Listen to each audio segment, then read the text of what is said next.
Hello, and welcome to another star-studded installment of Club Moffat Talks. This week we're going to do, or this month we're going to do something just a little bit different because I think we've gone a little while without actually mentioning what it is that we librarians do. And then we're going to introduce our wonderful guests this time. As you can see, we have quite a full house, so we're going to try to go through this a little bit quickly. My name is Chris. I am I'm going to be your host today, and actually, I'm already getting off script. Joe, would you like to go first and explain what it is that you do here at our library? Sure. I normally just say I'm Joseph McNeely and I'm the instruction librarian, but today I want to address what that means. First of all, I should mention that we work in what is called higher education, specifically at Midwestern State University. Education is a good thing. Learning more about people and processes is one way in which we grow. Even very good, very smart people believe that they can improve and become even better. On our campus, I work in Moffat Library. Now, a library is not just a building with books in it. In addition to physical and electronic holdings, we offer services, spaces, programs, and workshops to support the intellectual, academic, and entertainment needs of our campus community. That's the students, staff, and faculty of MSU. Our library staff is organized into two branches. I work in public services as the instruction librarian, which means I teach classes on accessing those physical and electronic holdings in our library and other libraries across the country. I discuss search strategies and resource evaluation because there's more than one way to find what you need, and not everything you find will be accurate or useful. I am also the official personal librarian for undergraduates. That means if you are an undergraduate at MSU, I am your point of contact, an actual person, your face of the library. You can call or email me with your reference and research questions, and I will help you to the best of my ability. And another important thing about libraries is a lot of places, a lot of people consider them to be that third place, the place that you go that isn't work or school. And they're important because they're free. It's a place you can exist for free and freely access information. Chris? Yeah, my name is Chris DiPanetta. I am in the other branch of the library. I used to be in public services with Joe, but starting this year, I am actually now in the technical services side of the library. That means your some areas like cataloging, collection development, that is actually developing the library and the items that we have here, the kind of resources that we offer.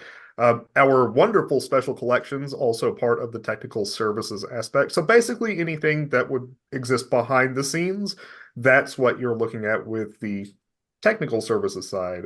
Tech services and public services kind of mesh together to give you what is the library experience.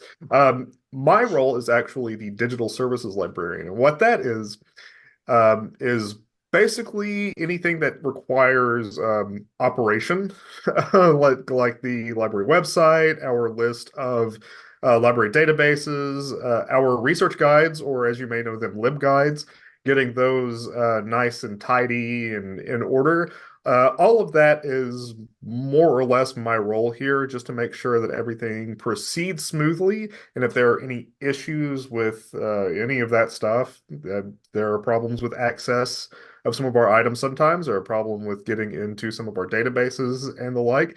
If any of that comes up, I'm the person who's going to look at that and make an attempt at least to get that working as quickly as possible so that there's no interruption in any of your access that you may need. There are a few other things that I do, of course. Implementing certain types of material here in the library, especially troubleshooting with any kind of problems, like I said. Yeah, so we all cooperate here and we go from back and forth, public services to tech services, and we all make sure that everything works for you. Um, with that said, Ryan? My name is Ryan Samuelson. I am the Associate University Librarian for Public Services, which means I'm in charge of the public service side of the library. As Joe pointed out, the public service side is mostly dealing with the public. We are the ones who answer questions, we do instruction. We are the ones who mostly greet anyone who comes to the library to deal with problems.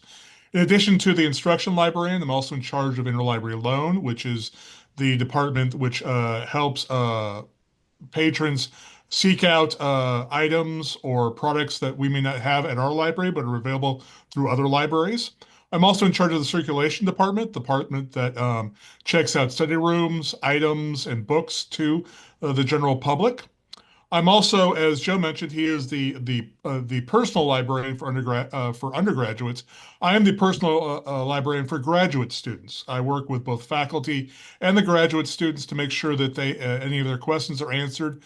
Usually, my job is slightly different than Joe's. Joe's usually he deals with students toward the end of the semester.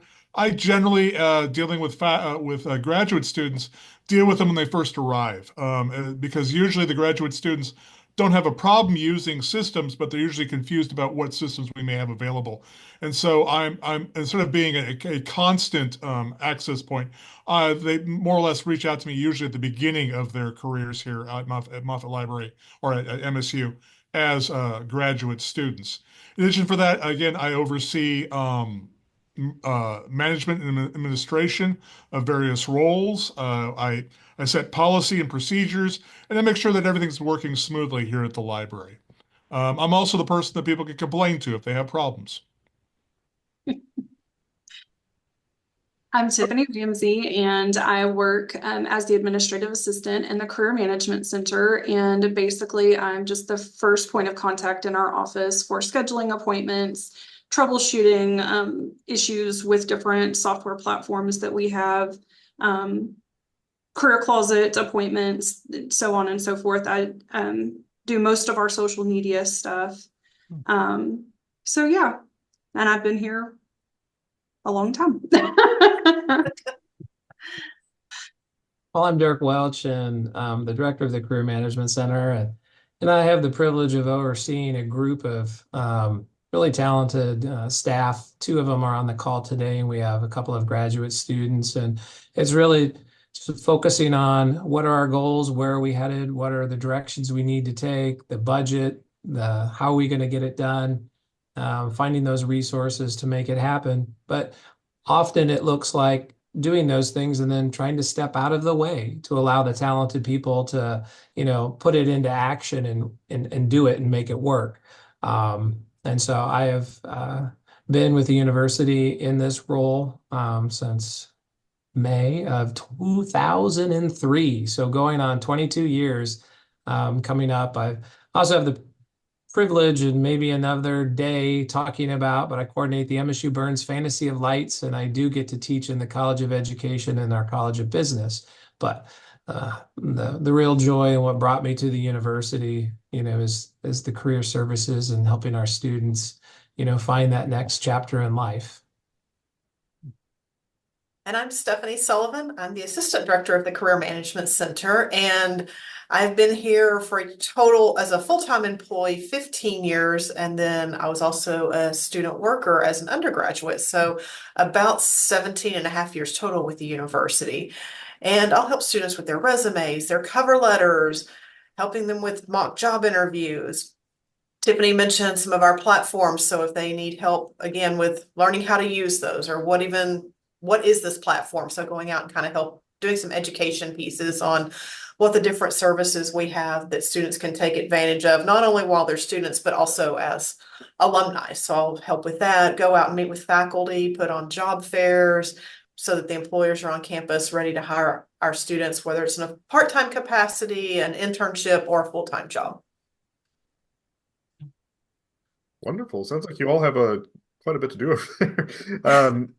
So usually in our podcast, we kind of go around and talk about what we've all been doing, but that as many of you who are listening are probably aware, the library side of things have been doing pretty much the same exact thing. So I'm going to actually just open up the floor to our guests here, and if there are any movies or books or anything that you've been kind of whiling away at recently, we'd all be interested in hearing about it.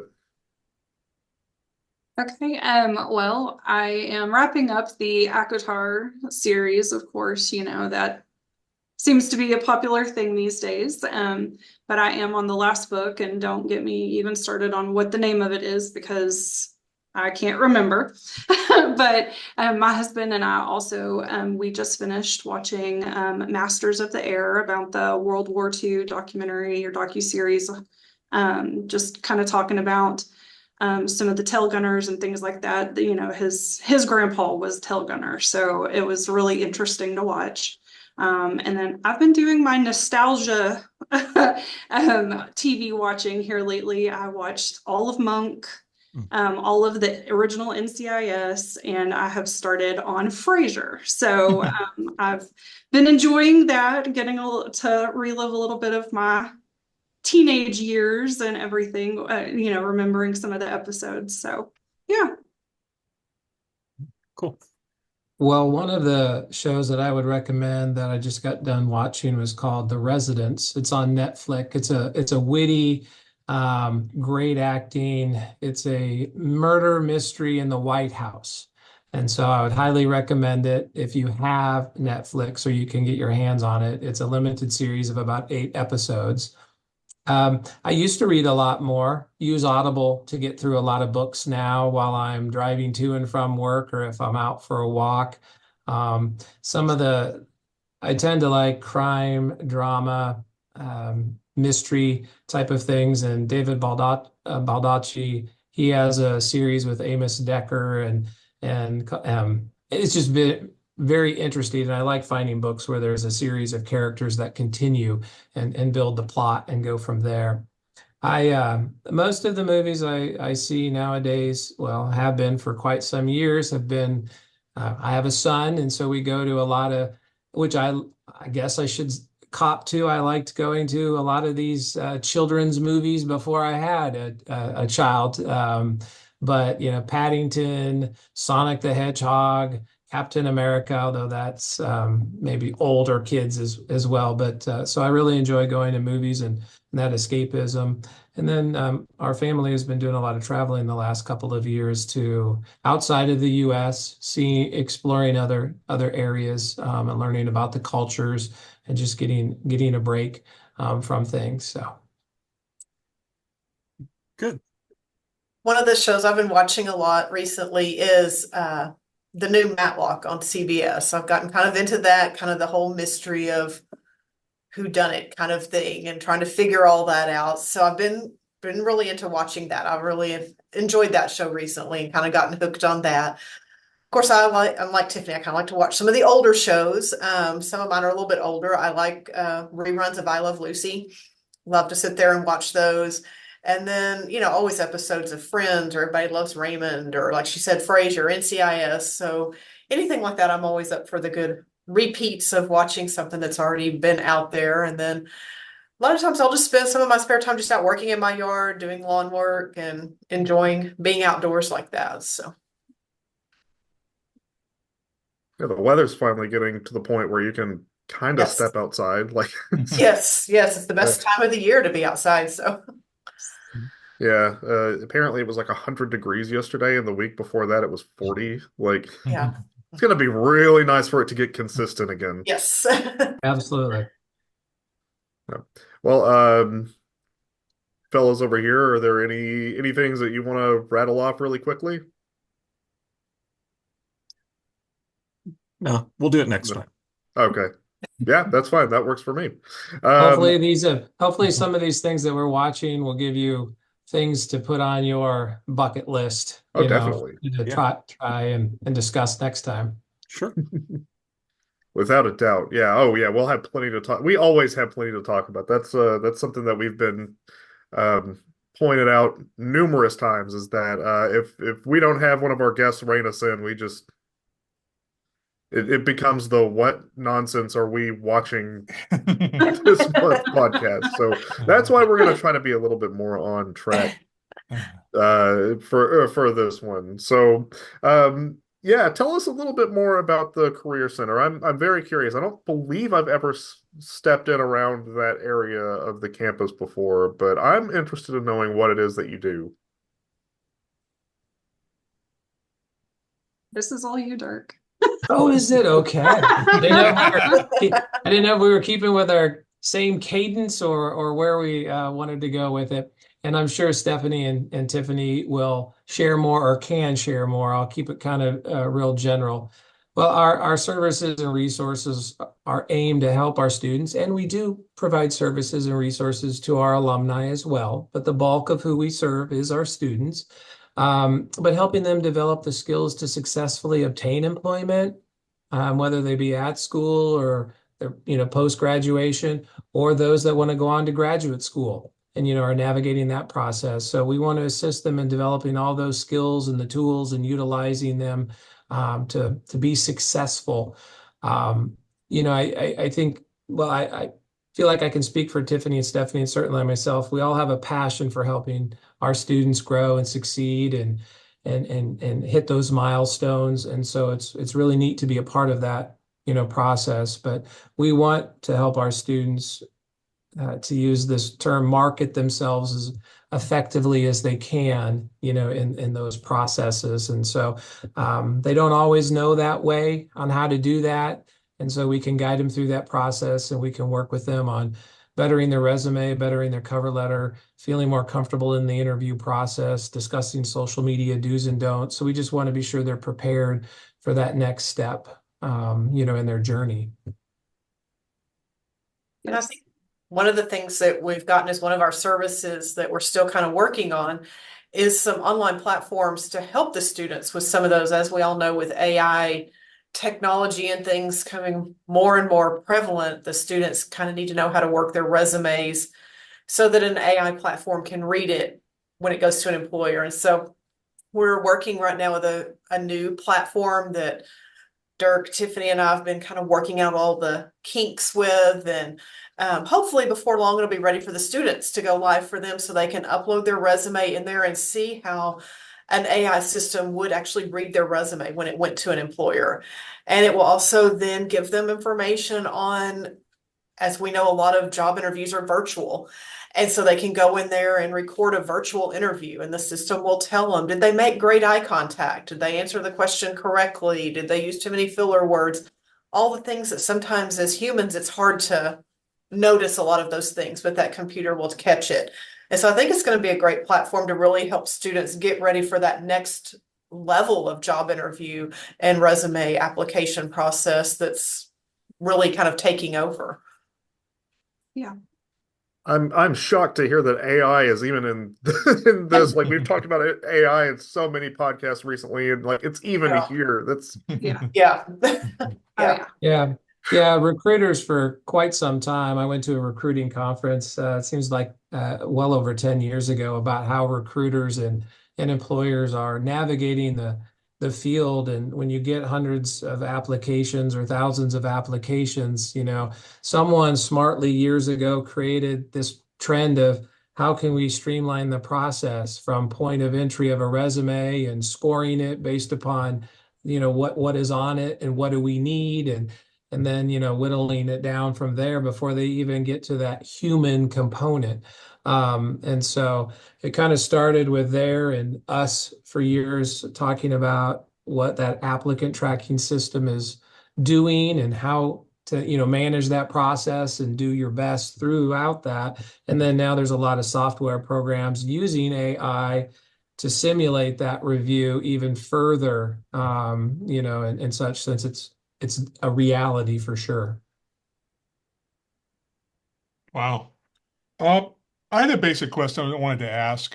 This is something I've been seeing a lot in business articles. They keep talking about generational changes that are going through as far as hiring right now, and the fact that the new Generation Z applicants are missing certain skills that have been seen in earlier generations. I was wondering if you find that to be a true statement or not, basically, I guess is my question. And if so, could you elaborate on it? Sure. Well, that is a true statement. And a lot of the if we look at over the decades, generational changes do not have as large of an impact on job outlook as such things as like the uncertain Yeah, economies and sure. inflation, and certainly companies being able to grow, or do they have to meet a lot of hiring needs through retirements and such. But absolutely. And so the National Association of Colleges and Employers annually does a study. And so that association is made up of career services folks and employers that heavily recruit on campuses all across the country and globally. And so there's great data that comes from that, from the recruiters and the folks doing the hiring in HR. And absolutely. And so, especially over the last several years, they've been focused on looking at, okay, so these marketable skills or soft skills or attributes, I mean, you could name them a lot of different things, but what do they need in the workplace? And a lot of these, like problem solving, teamwork, verbal and written communication, these have been around for decades and they're important components, but there are changes through the generations, and certainly how people, recruiters and employers, do they feel like that generation is leaving college with those skill sets, or to what degree they are leaving college with those skill sets. So there are some, think of it in a positive, from the 72% of employers through this survey reported that graduates of today are very tech savvy and strong in that. I don't think in my generation, employers would have rated us that highly. And so generational differences and such do have, an impact. But both of these that I'm going to give as an example are below 60%. But, employers want folks that can think critically, and they want folks that are able to communicate, but they're not seeing from these recent college graduates, they're around 55 to 53% belief that these students are leaving college with, effective communication skills and critical thinking. So it does, to your point, Ryan, absolutely, there are ebbs and flows with what generations, or maybe how schooling, or there's this little element of the pandemic, how these things have all shaped the development of some of these soft skills as these individuals are transitioning through college and life, and then going on to work. So they're I assume definitely. so, but and I know that your department, you've been around in the department for a long time, and I was just curious about how your preparation for students has changed over the years because of things like that. So thank you for addressing that. Well, one I of the guess I have things. a second follow-up question real quick. What would you say is the most important skill that recent graduates could utilize or need to utilize in order to get that job that they're looking for? Or what set of skills? Tiffany, you want to jump on board this one? Well, and I think looking at the NACE, I always, when I go out and give presentations to students, I use that NACE data a lot. And what's interesting is when we go, we have the top 10 list of things that employers are looking for, whether it's communication skills, analytical skills, teamwork. And I always tell the professor, what the professors and I usually kind of laugh. We're like, yeah, that list has been the same. The order just kind of changes on what an employer thinks is, most important that year. And I think sometimes what I see with the students is maybe they have that skill, they just don't know how to communicate they have that skill. And so I spend a lot of time working with students on, I know you're a team player because maybe you did a team project. Let's talk about that team project and put that on your resume to demonstrate that teamwork skill. Or I know you're very analytical and you're very tech savvy. Let's put those skills on your resume and talk about a project you've done, or list this, like the industry certifications. A lot of our computer science students are coming out with industry certifications. Let's put all that on your resume to demonstrate that skill. So I spend a lot of time working with the students on, don't just say, yeah, I've got great communication or I've got great analytical skills. Let's actually talk about developing that and giving examples of that on your resume so an employer can see that. And so I think sometimes they don't know how to relay that out to the employer that they have that skill set. They have them, it's just how to communicate that out. So we'll spend a lot of time kind of going through that when we're working one-on-one with their resumes. So more of an example based resume rather than Yes, yeah, a really talking descriptive. about those projects and activities that they do. Well, I want Tiffany to share a little bit about our survival guide because she works so hard on making it look real sharp. It's a really wonderful thing to behold. But one of the things that has certainly changed with resumes in doing well in interviews and the like is um, highlighting quantifiable information, like percentages. So if you are over even a $10 budget, but just putting in quantifiable information. And so and I think a lot of this developed, I mean, it's always been important, but that's what those applicant tracking systems really look for. Are they writing these statements, these bullets, their experience in a way that I know how many people they supervised, or, maybe they grew their library holdings by, 33%, or maybe they generated XYZ amount of revenue through their fundraising efforts. It just really strengthens their resume, their information, and the AI, it really looks for that, and it's a part of the scoring process. So, as Stephanie was identifying, helping students know how to articulate those things and think about those things, and then what are they being evaluated on, so that they can, manage that process, successfully. Tiffany, the survival guy, your beautiful thing. Well, we decided to actually, for years, we've been publishing an in-house survival guide. We call it our From Campus to Career Mustang Survival Guide. Last year, we decided we wanted to have somebody actually publish it in more of a magazine format versus just straight off the copier type situation. And so we went through there. I revamped all of the pages, made them more modern, all of that. But, it's just a way for, Ooh, pretty. yes, it's just a way for students to be able to quickly, that particular edition is called the Job Search Edition. So it's just a way for them to kind of go through there and quickly be able to identify, here's what a resume should look like, here's what a cover letter should look like. It kind of goes over some interview stuff. Again, just quick tips for them to kind of digest. We have a much longer, lengthier version online. So if they want to dive more into it, they can. But no, I mean, we just trying to provide that service and those tips and information so that students can have access to it at any point, has been a goal for us and continues to be a goal. So.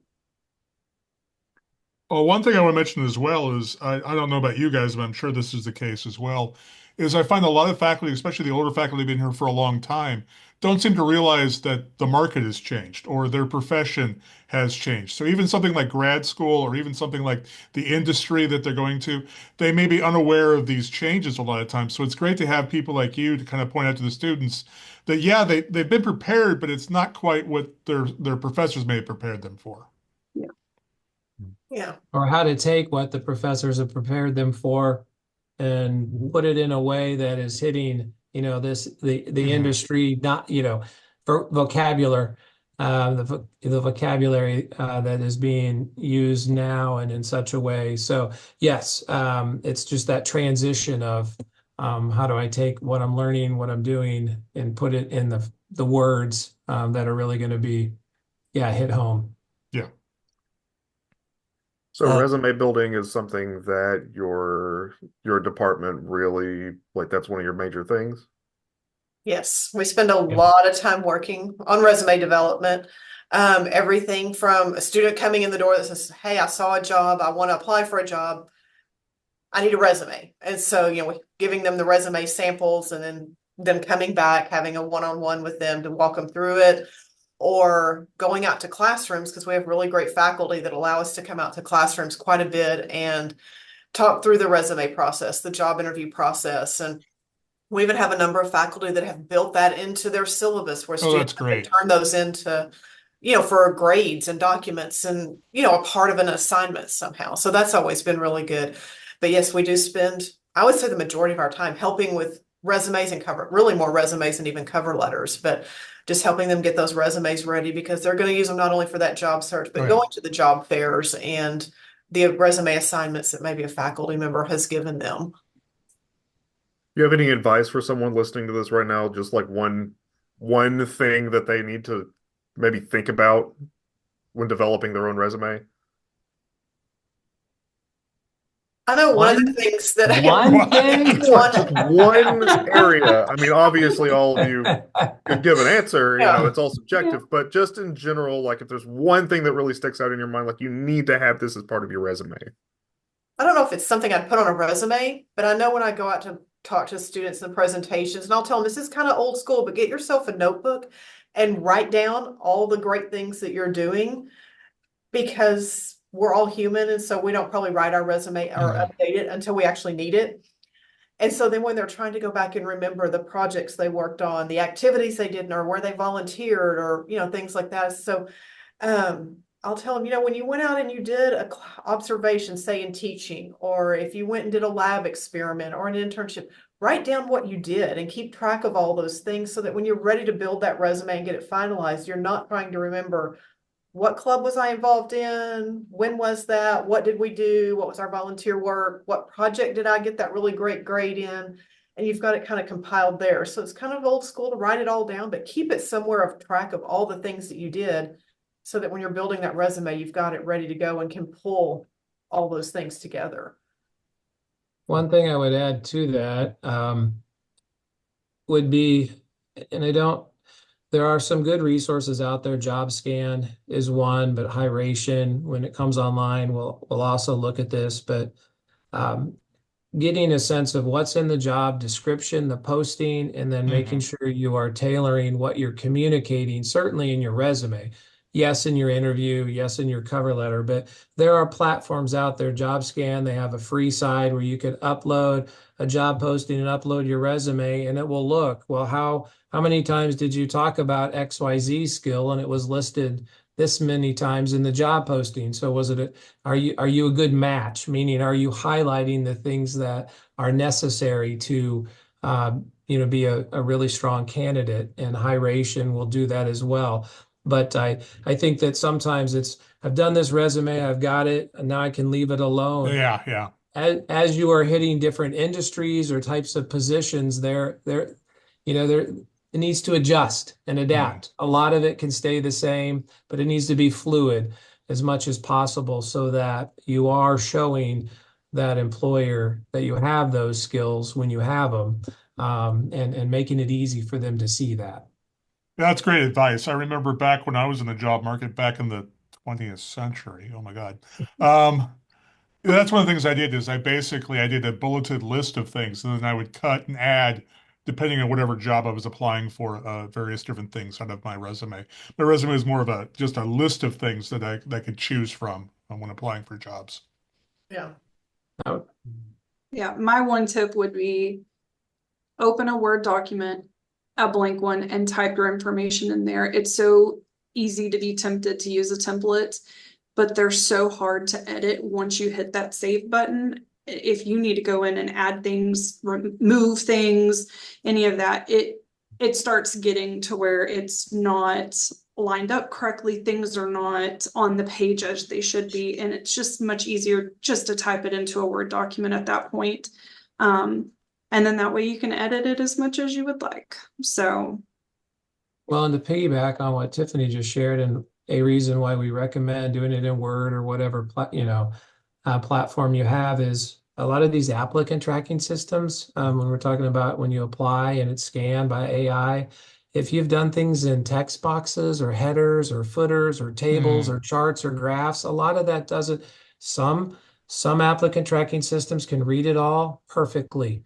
Some do not. You just don't always know. And so you should plan for it may not come through. And so if you had your name in a header, they may not know who this resume even belongs to, or you have your information in a text box, it will show up as blank. That's certainly not doing a good thing for you as you're trying to sell yourself. And so Word always works, you can save it. And so that's one of the reasons why we always encourage use of that, because it's safe. It will go through an applicant tracking system. Applicant tracking systems, frankly, don't care how how attractive it looks. They want the information. That's what they're grading it upon. That's certainly a big change because I remember when I was applying for jobs, the big thing is you have to make it look presentable. You have to make it look, catch the eye and stuff like that. So that's obviously a huge change that's occurred in the last 25 years. I had a question. Stephanie, you mentioned something earlier about, I think, in listing top jobs, and I think you said NACE. Can you say what that is an abbreviation for, or what that is? Yes, NACE is the National Association of Colleges and Employers. And Okay. so it's our professional organization that we're a part of, but also employers are a part of that. And they contribute information about hiring trends, resume trends, what they're seeing of, hey, this is what we need to see in employees. This is what we're not seeing, and those sorts of things. So it's a great communication tool between universities and employers about what trends are out there, where things are headed in the marketplace, hiring trends, like what up and coming industries, are coming, where the job openings will be. And they do that all across the country. They do it in regions, and then they look at things nationwide. So they do provide a lot of great information, not only to us that we can then share with faculty and students, but with employers. So. Okay. All right. Thank you. Something that kind of jumped out to me, and this might seem like I'm rambling, and if you get to know me, you'll know that that's not outside of the norm for me. But there's kind of a thing that I'm getting with both the resume and maybe the cover letter as well, just from my own experience with applying for jobs and the like, where with a cover letter, you're kind of selling yourself in almost a narrative way, where you're wanting to show people who you are and what it is that you're presenting. The reason I think the reason I'm thinking about this like that is that like in writing, you want to show and not tell. But the way that you're kind of making it seem now with the resume, at the very least, is that before AI and these other kind of like language and other kind of tracking services, you'd want to show what you are because you, like Ryan said, you want it to be eye-catching. That was a big part of it, was that you wanted it to like stand out amongst the others. Nowadays, it seems like with the resume, you really just want to tell what your strengths are and what it is that you are, like why it is that you are kind of applying for this job. So you need to do both, I guess, is how I'm thinking of it now. You want to show who you are and what you're like with your cover letter, whereas with your resume, you want to just tell and give the basic information. Am I on track with that and thinking about it in those terms? Yes, although I'll take it a step further to be like, oh my gosh, this just muddles it even more. But we certainly don't tell students, we'll make it as boring as looking as possible, because but no, like if, for instance, if you're applying online in an applicant tracking system, they're just parsing it with the information, so the information is key. But at some point, that does reach human eyes. If you're at a networking event, that resume does reach human eyes. If you're at our job fair, that does. So there's still an element of, if you can make it attractive, maybe fonts, italics, bolding, color, even maybe there can be, you can have fun with it to an extent. But if you're so that it still is attractive, as Ryan was pointing out. But I think that technology is really focused on analyzing that information and how it relates to the position, and is there data there to back up that demonstrates skills and knowledge. Okay, interesting. I'll throw another question out. This actually comes from the other side. This comes from my experience trying to hire certain positions here in the library. Do you guys find that often you have to explain to the students they may not get that perfect job and they should try for something that may not be what they think will be a good job, but it will actually be, it's like, wait, that's not actually my career choice, but they might be perfect for it, based on their skill set. Yes. I'm seeing a lot of head shaking. Yes. Yes, we do. I know, I'll use the example, like when we have our job fairs, we'll tell the students, there's 45 school districts out there, or there's 25 employers at the business fair. Stop at every table. Talk to everyone. You may not really want to work for X, Y, and Z company, but guess what? They may have an opportunity you can't pass up. And just because I'll use the example like Sherwin-Williams, for example, they typically come to every one of our job fairs. Well, guess what? You're not going to be just selling paint. They need HR people, they need accountants, they need finance, they need marketing. So you have to kind of think outside the box when you're looking at a company name. So we'll help stop everywhere because you never know where it might could lead. And you never know, even a few years from now, hey, I'm not going to go to work at Enterprise Holdings, but guess what? 5 years from now, I might be in a position I want to work there. So you don't want to miss an opportunity, make that connection and network. So we always tell them, or like you said, it may not be that perfect opportunity right now, but guess what? I can get my foot in the door with this organization. I can learn a lot. I can grow. And maybe they'll promote me at that organization and I have other opportunities, or maybe I can build my network so that those individuals will eventually, if they know I'm interested in a certain career path, they can maybe help me get there. So yeah, sometimes you have to maybe not take the job that you think's perfect because as we all know, there's no perfect job out there. It's, everything's, you're going to have to do something in every job that maybe you don't enjoy. That's just part of life. But overall, you want to be happy in your job. But yeah, take the chance, talk to all the employers, see what's out there, and then make the best decision you can from there. I think some of what we do is tempering expectations of, we've done some surveys and seen some things, other surveys where graduates may think they're going to go out and make $85,000 and be president or CEO of XYZ right out of the door. And we think a great deal about the education they receive here at MSU, but that's just not reality for, doesn't matter where you're going to school. There is a place where we all start. And so having real expectations as well as that also maybe as to where the job is located or who the job is with. So we do spend some time trying to help them think, larger than just very granular, or this is what it's going to be. I know it's going to be this. We want them to have a plan A, plan B, plan C, plan D, whatever, how many plans they need so that they can just think in terms of, having options. And I would say that, through my course in business, I require them to attend the career fair. So it's not self-motivated to go. I'm like, you must be there for your grade. But I've had a number of them go, man, I talked to a whole bunch of people because you made me, and I learned about jobs that I never would have considered if I hadn't. And several of them are working for these companies that were there. They got hired and have come back and represented in the hiring because a lot of alumni will come back to events. So anyways, you're absolutely right. But we sometimes fight the good fight of, looking at all your options, considering things. And there's a little dose of maybe some realism in there for folks as they're making that next jump.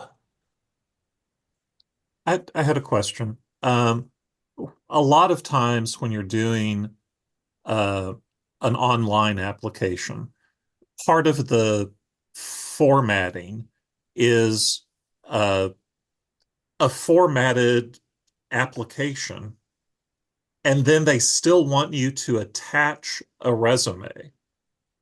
How similar or different should the application information and the resume information be? Very good question. Well, it can be very similar. In fact, it may be almost identical.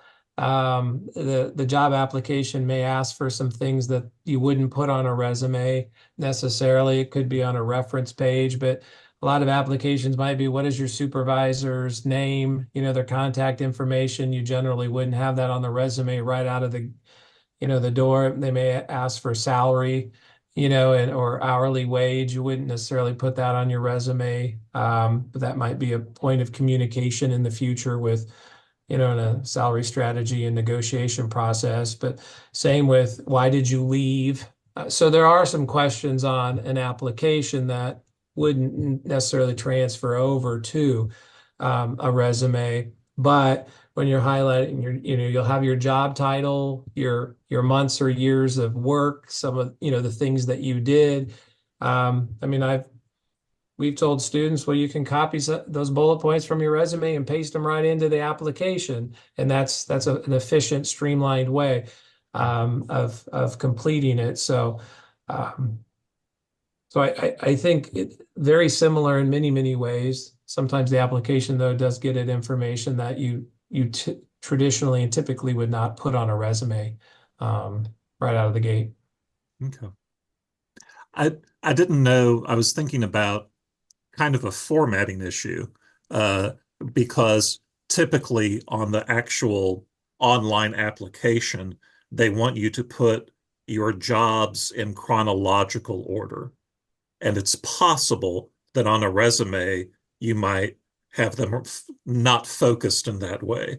Like if your most recent job was in food service, but you've spent 5 years in retail, you might emphasize that or something.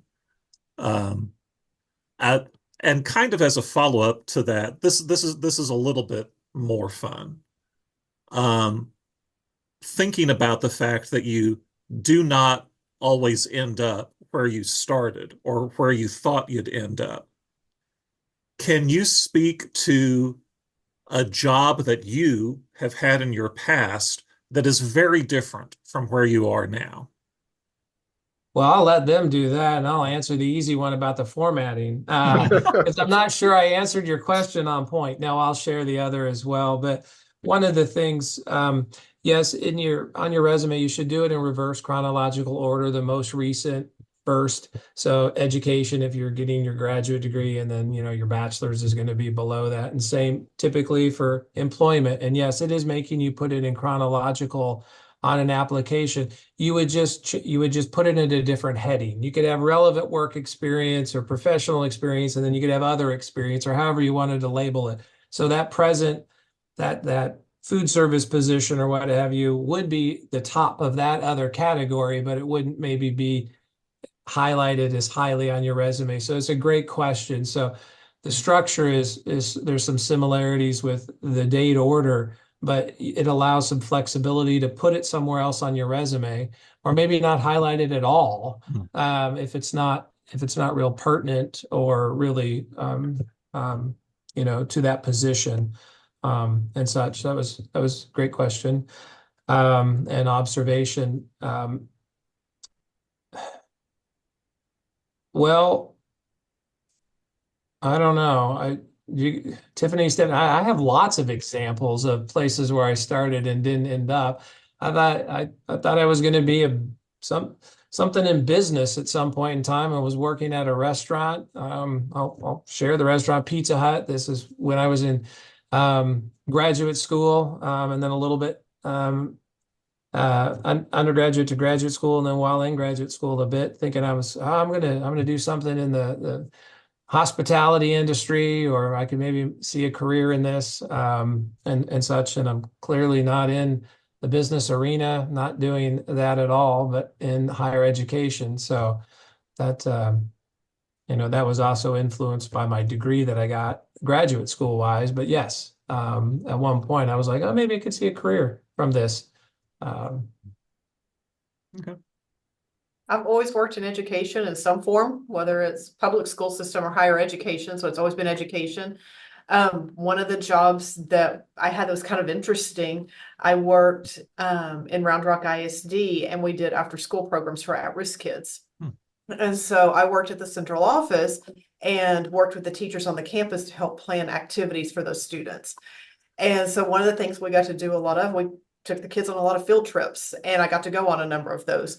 And so it was kind of interesting to see some of the businesses behind the scenes that they would offer up tours to the students of talking about different career paths and different opportunities that the kids could go into and think about as they got, in their high school career, and then hopefully into some form of a college career after high school. So it was kind of interesting to see some of those, but then some of it was just things that maybe they hadn't gotten to see.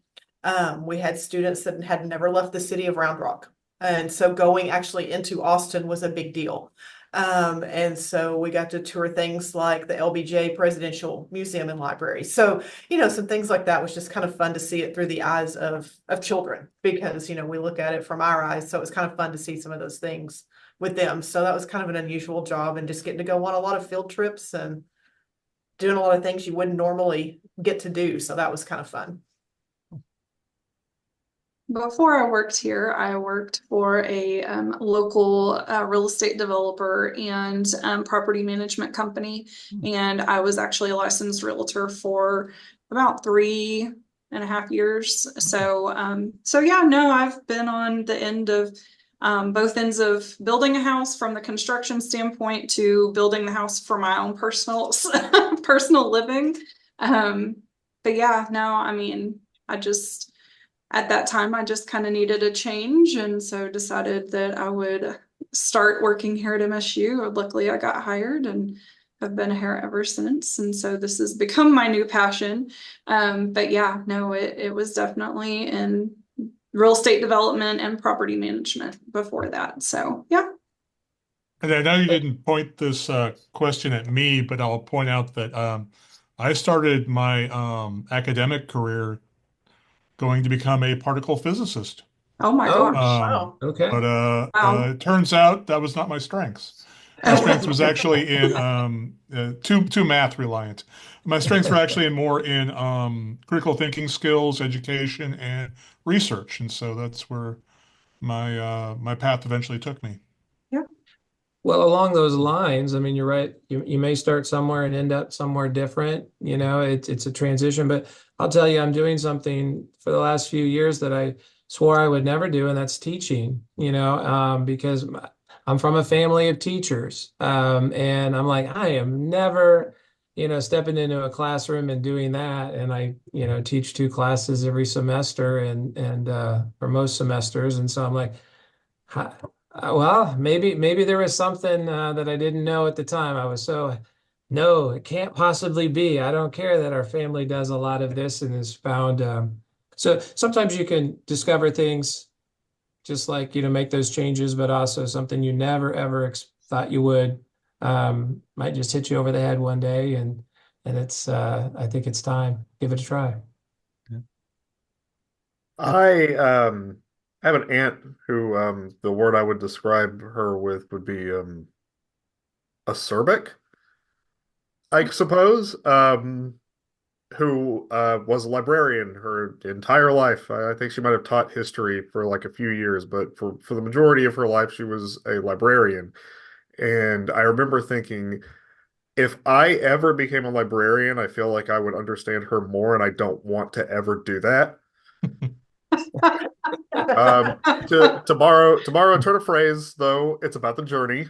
I mean, that's obviously a cliche, but that's what your life is. It's about the journey and all the things and all the little points that kind of lead you to your destination. So don't take it for granted. Yeah. Exactly.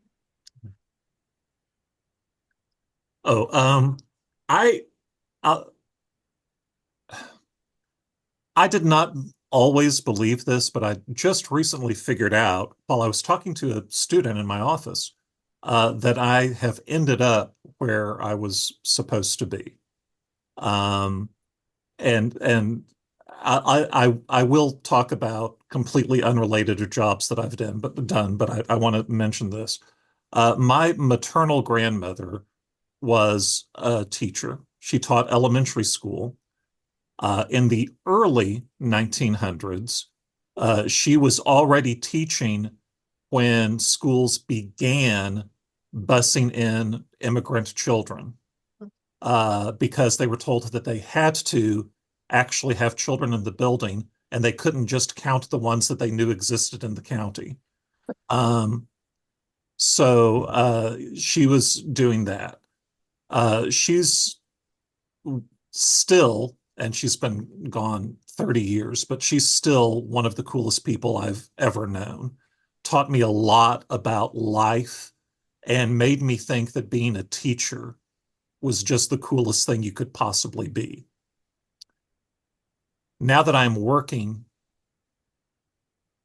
on a college campus in a library, and I'm an instruction librarian, so I actually teach some classes.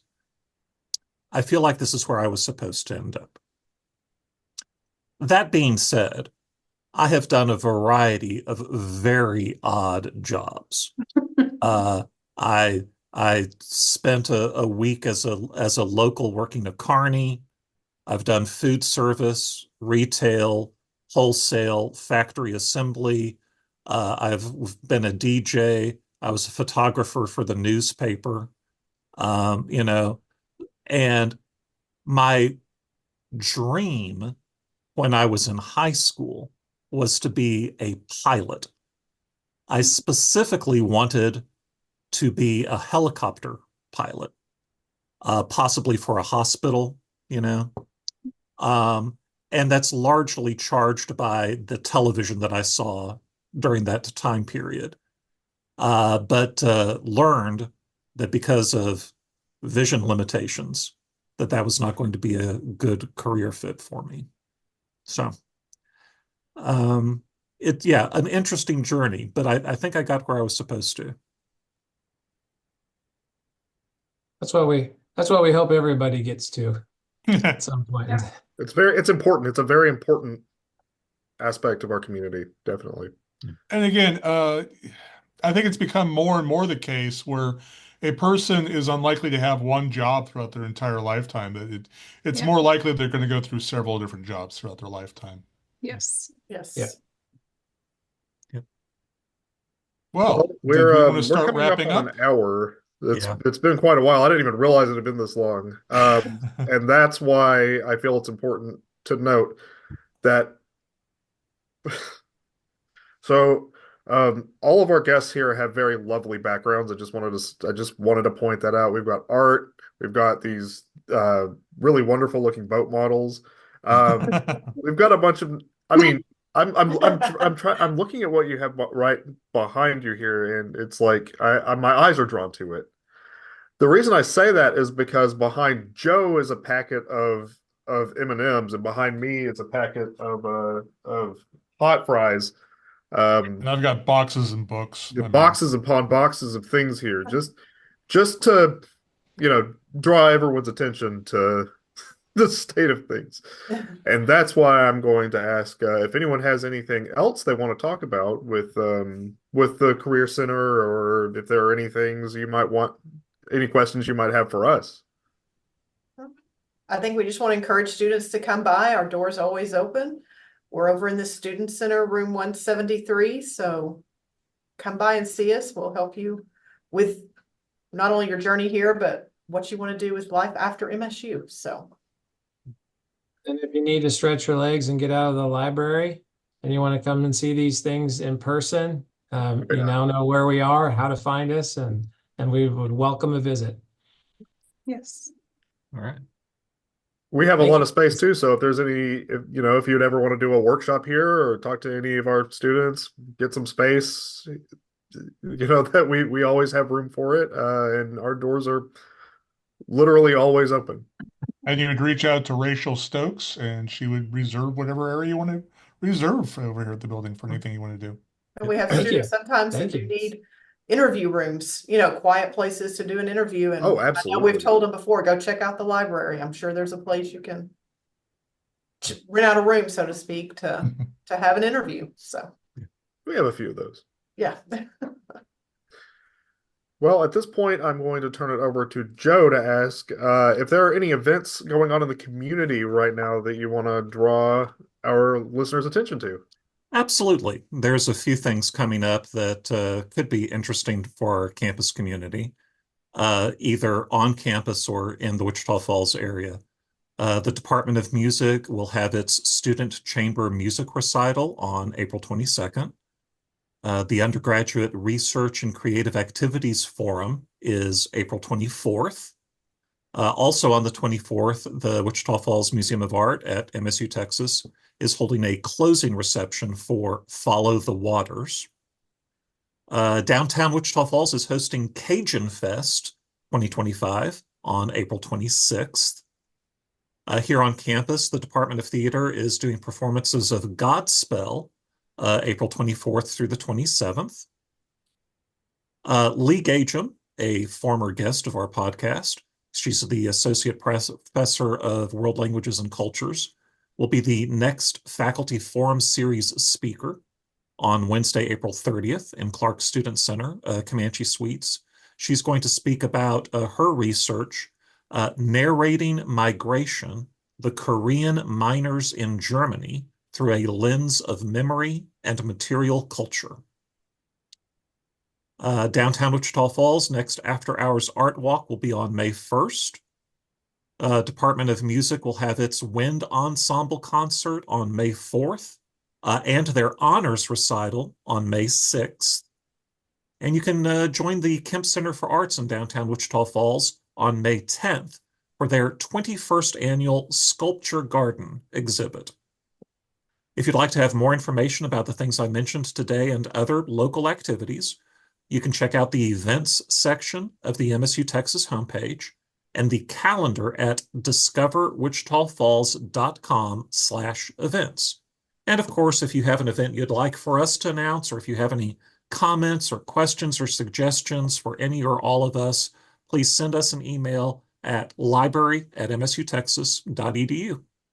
I'm still waiting on corrections, by the way. I'm waiting to be able to read those out loud on the podcast, and no one sent us any so far. That's really bothering me. One day. One of these days. Tiffany, Dirk, Stephanie, thank you all so much for joining us today. I know it was kind of a packed episode here, but I think that it went very, very well, and we're very happy to have spoken with you. So I look forward to doing so again in the near future. Thank you for including us. Thank you so Thank much. you. Appreciate it. Y'all have a great Absolutely. week. And to everyone else, thank you for listening, and we will see you on the next one. Bye.